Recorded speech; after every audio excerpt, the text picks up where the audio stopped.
तो आज इस वीडियो के अंदर हम अपनी डेली लाइफ कॉन्वर्जेशन की मदद से इंग्लिश सीखेंगे।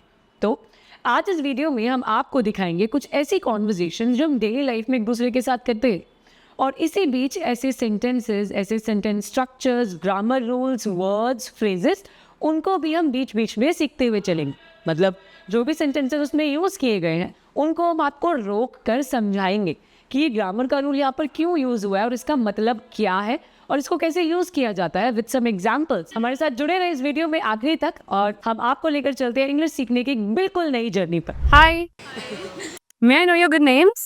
I'm Zai and I'm Laru. That's quite interesting. So, what do you both do? I'm a doctor. I'm a surgeon, and she's my younger sister. So I'm still studying. She's studying, yeah. So you are specialist staff? I'm a general surgeon. Yeah. Okay. So as we have always seen, doctors are literally worshipped in India, right? How do you feel being in this industry? Yeah, it feels great, and especially being a surgeon, it feels the gratification is great. तो यहाँ पर इन्होंने बोला it feels great being a surgeon. अब यहाँ पर दो ऐसी टर्म्स हैं जो आपको जाननी जरूरी है। पहला इट फील्स और दूसरा बीइंग। तो दोनों को एक एक करके समझते हैं। पहले समझते हैं इट फील्स को। तो यहाँ पर उनके कहने का मतलब है कि ऐसा महसूस होता है, यानी कि जब आप ये बताना चाहते हो कि आप ऐसा महसूस करते हो, आप ऐसा फील करते हो, तो वहां पर आप सिंपल बोल सकते हो इट फील्स। जैसे कि it feels very hot here, मतलब यहाँ पर बहुत गर्म महसूस हो रहा है, मतलब बहुत गर्मी वाला फील हो रहा है हम लोगों को। जैसे उन्होंने बोला इट फील्स ग्रेट, मतलब बहुत अच्छा महसूस होता है क्या, बीइंग अ सर्जन। तो बीइंग का मतलब होता है होना, यानी सर्जन होना अपने आप में बहुत ग्रेट फील करवाता है उनको। जैसे कि एक बहुत पॉपुलर क्रिकेटर होने के नाते विराट कोहली को बहुत सारा क्रिटिसिज्म झेलना पड़ता है रेगुलर लाइफ में। तो हम इसको बोल सकते हैं being a popular cricketer, Virat Kohli has to face criticism in his daily life. And the work is very hectic, of course, and you have to study a lot. That's there.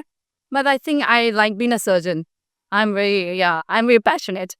But what inspired you to choose this medical line? I think it's always been my passion since when I was a kid. When people ask me, "What do you want?" I always wanted to be a doctor.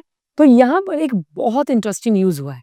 It had always been my passion since I was a kid. तो देखो, आप इतना तो जानते हो कि जब आप पास्ट में अपने पास किसी पोजीशन की बात करते हो तो आप वहां पर हैड का यूज करते हो।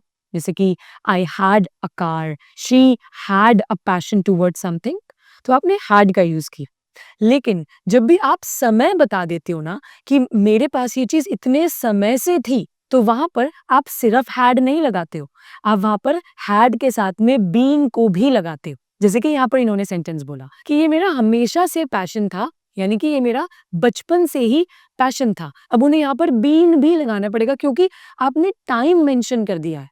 तो सही सेंटेंस क्या हो जाएगा, it had always been my passion since I was a kid. अब इसी के साथ साथ यहाँ पर सिंस का यूज हो, तो सिंस का यूज किया जाता है जब आप बताते हो स्टार्टिंग पॉइंट किसी काम का, यानी कोई काम जो शुरू कब हुआ था, आपने वो स्टार्टिंग पॉइंट बताया, तो आपने वहां पर सिंस का यूज किया।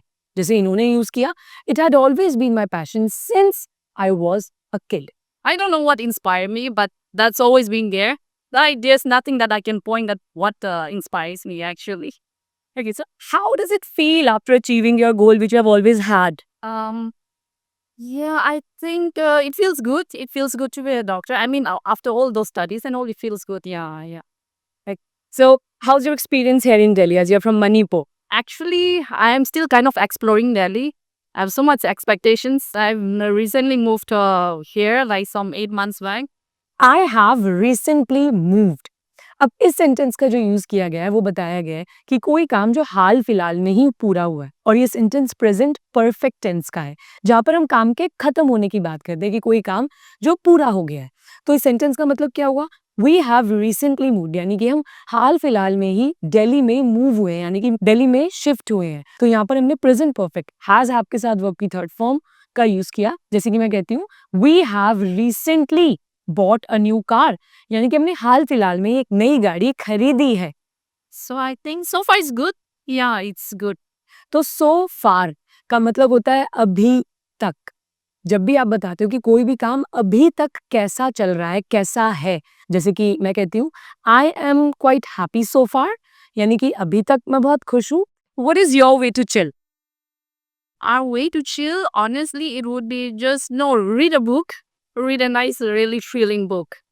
Yeah. So what's your genre of book, something that you really prefer reading? Mostly I would go like recently self-help book that is for in self-help, of course, for but some thriller like mystery kind of books.